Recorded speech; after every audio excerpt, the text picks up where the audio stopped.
Bonjour à tous, donc aujourd'hui je fais cette vidéo spéciale pour poser quelques questions aux témoins de Jéhovah. Donc s'il y en a parmi vous, j'aimerais si possible avoir votre réponse, si tant est que vous souhaitez propager la vérité. Donc ça me ferait vraiment plaisir que vous me répondiez. Donc la première question que je vais vous poser, c'est en réalité c'est par rapport à un passage d'Isaïe 3.12. Alors dans le passage d'Isaïe 3.12, dans toutes les Bibles, et j'ai vérifié aussi l'origine grecque, la traduction interlinéaire, mais je vous invite vraiment à vérifier par vous-même. Isaïe 3.12, je lis. « Mon peuple a pour oppresseur des enfants et des femmes dominent sur lui. Mon peuple, ceux qui te conduisent t'égarent. » Alors ça c'est la version normale, donc la traduction des Écritures hébraïques. Mais dans votre Bible, vous des témoins de Jéhovah, je lis. « Quant à mon peuple, ses chefs de travaux l'oppriment et des femmes dominent sur lui. » Et puis on a la même chose après, mon peuple, ceux qui te conduisent t'égarent. Alors la question que je voudrais vous poser, c'est pourquoi vous êtes la seule Bible, la seule traduction au monde qui transforme mon peuple a pour oppresseur des enfants, ça devient, quant à mon peuple, ses chefs de travaux l'oppriment. Alors je vous pose la question, parce que je ne comprends pas. D'accord ? Donc je vous rappelle aussi Proverbe 9.8, je ne suis pas mécréant, je ne suis pas ici pour vous casser. Reprends le sage et il t'aimera. Donc si la sagesse est en vous, je pense que vous ne prendrez pas mal ma question.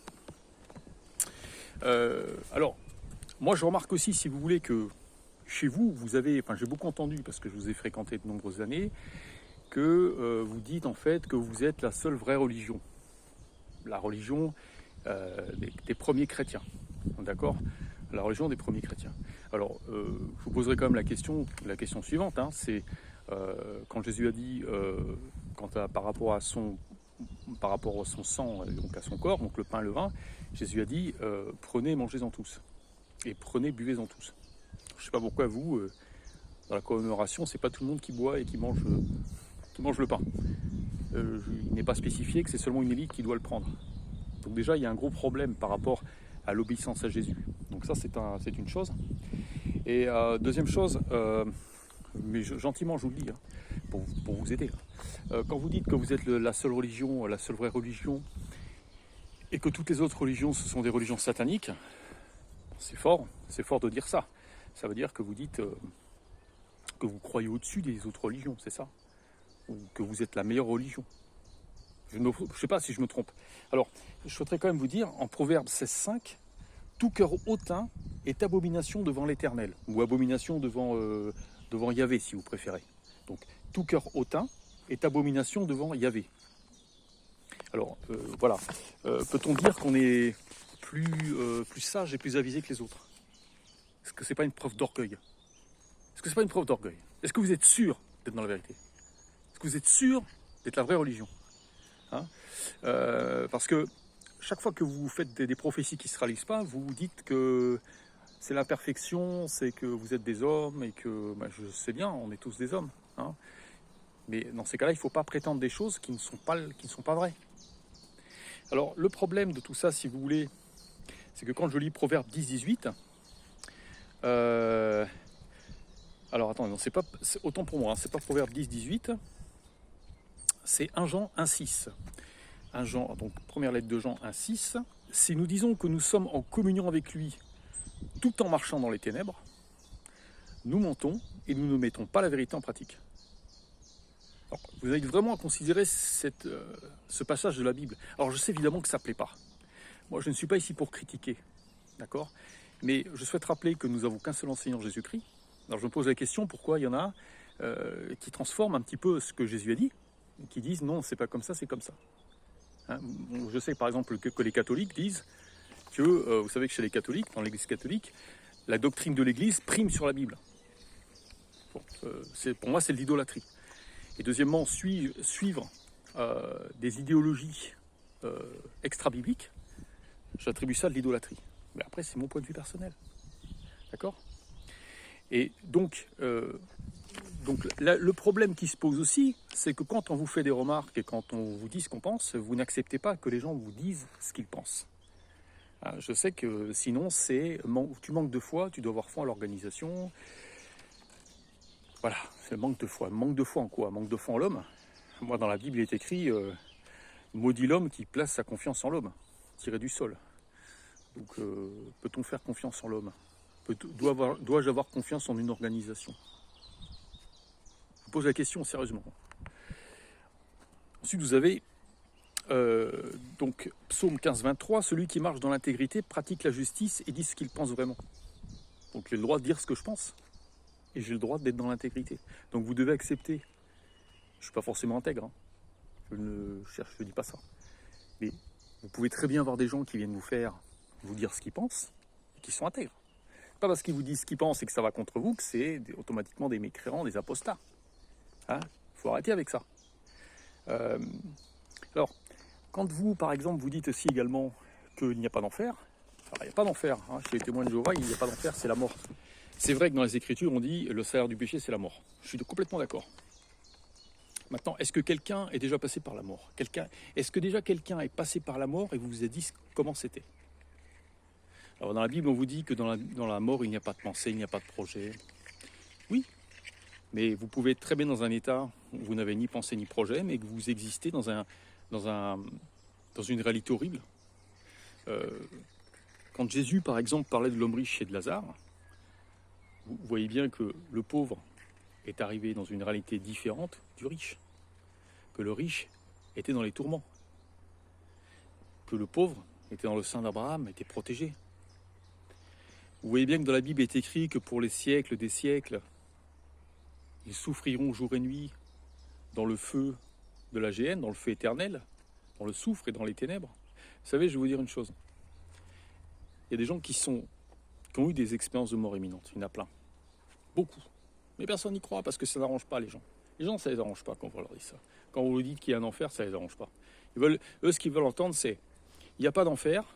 Et puis, si vous pouvez leur dire aussi que le bitcoin va monter jusqu'à 200 000 $, et alors là, vous allez vous faire des copains. C'est comme ça. L'humain, il est comme ça. Il vous écoute que si ça lui convient, si ça lui plaît. Puis si ça lui plaît pas, vous êtes un enquiquineur et ça l'intéresse pas. Donc ces gens qui ont eu des expériences de mort imminente ont tous décrit la même chose, qu'il s'agisse du paradis et de l'enfer. Vous allez me dire, on n'est pas encore passé par le jugement, on n'a pas été jugé, c'est vrai. Mais les âmes passent dans un état qui correspond à ce qu'ils seront après. Mais après, je veux dire, vous n'êtes pas obligé de le croire.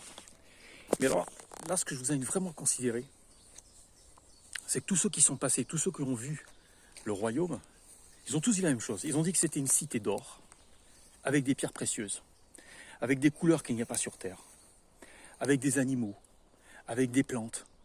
Il y avait des animaux. Il y a des animaux dans le royaume de Dieu, des animaux intelligents. Il y a des fleurs, il y a des poissons, il y a de l'eau. Ils disent tous la même chose. Et puis, ceux qui décrivent l'enfer, ils disent tous aussi la même chose. Ils décrivent le même scénario. Ils ont l'impression de tomber dans un grand trou à une vitesse phénoménale. Ils ont vraiment l'impression de tomber, mais des kilomètres et des kilomètres sous terre. Et à chaque fois, c'est la même rhétorique. C'est un tunnel de ténèbres. Et que plus il tombe, plus il arrive au fond du trou, et plus il fait chaud, plus il y a une chaleur intense. Et plus il commence à monter une odeur de soufre, une odeur de chair brûlée. Et puis plus ils descendent encore, plus ils entendent les cris des gens, les hurlements des gens. Et puis plus ils descendent encore, et quand ils arrivent en bas, ils décrivent un océan de personnes, des millions de gens, collés les uns aux autres. Et chacun a des tourments différents, selon le péché qu'il faisait sur terre, selon ses fautes. D'accord? Jésus a bien dit que certains seront punis plus sévèrement que d'autres.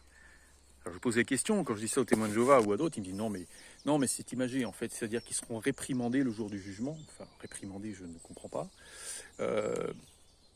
Si ça avait été le cas, je veux dire, si ça n'existait pas, s'il y avait la mort et que c'était terminé. Donc Jésus aurait dit, et l'homme méchant a disparu. L'homme méchant a cessé d'exister, mais l'homme méchant était encore là. Il disait aux pauvres, laisse-moi envoyer, il disait Abraham, je crois, laisse-moi avertir les membres de ma famille pour pas qu'ils viennent dans cet endroit. Alors, ceux qui ne croient pas en l'enfer et qui vous disent que c'est la vérité, je vous invite vraiment vous méfier. Les menteurs sont en horreur devant l'Éternel. Enfin, ou devant Yah, ou devant Yahvé, ou devant ce que vous voulez dire, peu importe.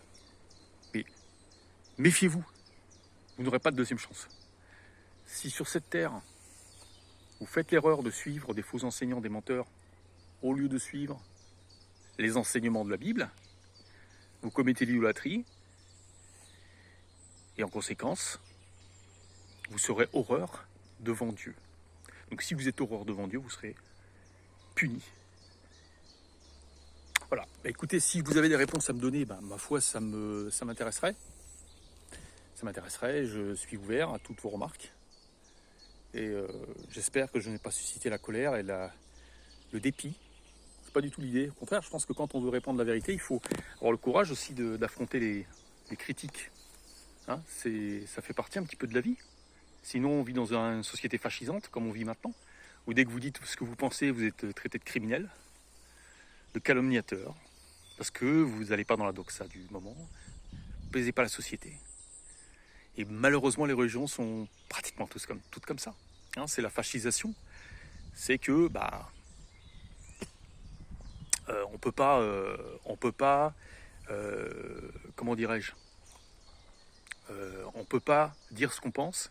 Donc, ma question c'est, est-ce que les religions sont fascisantes comme notre société ou pas? Écoutez, je vous laisse cette inquiétude. Voilà, ça fait une vidéo de 11 minutes, alors j'espère qu'il y en a qui auront le courage de la regarder jusqu'au bout, mais ceux qui pourront me répondre, écoutez, franchement, je vous en serais vraiment très reconnaissant. Voilà, merci d'avance, au revoir.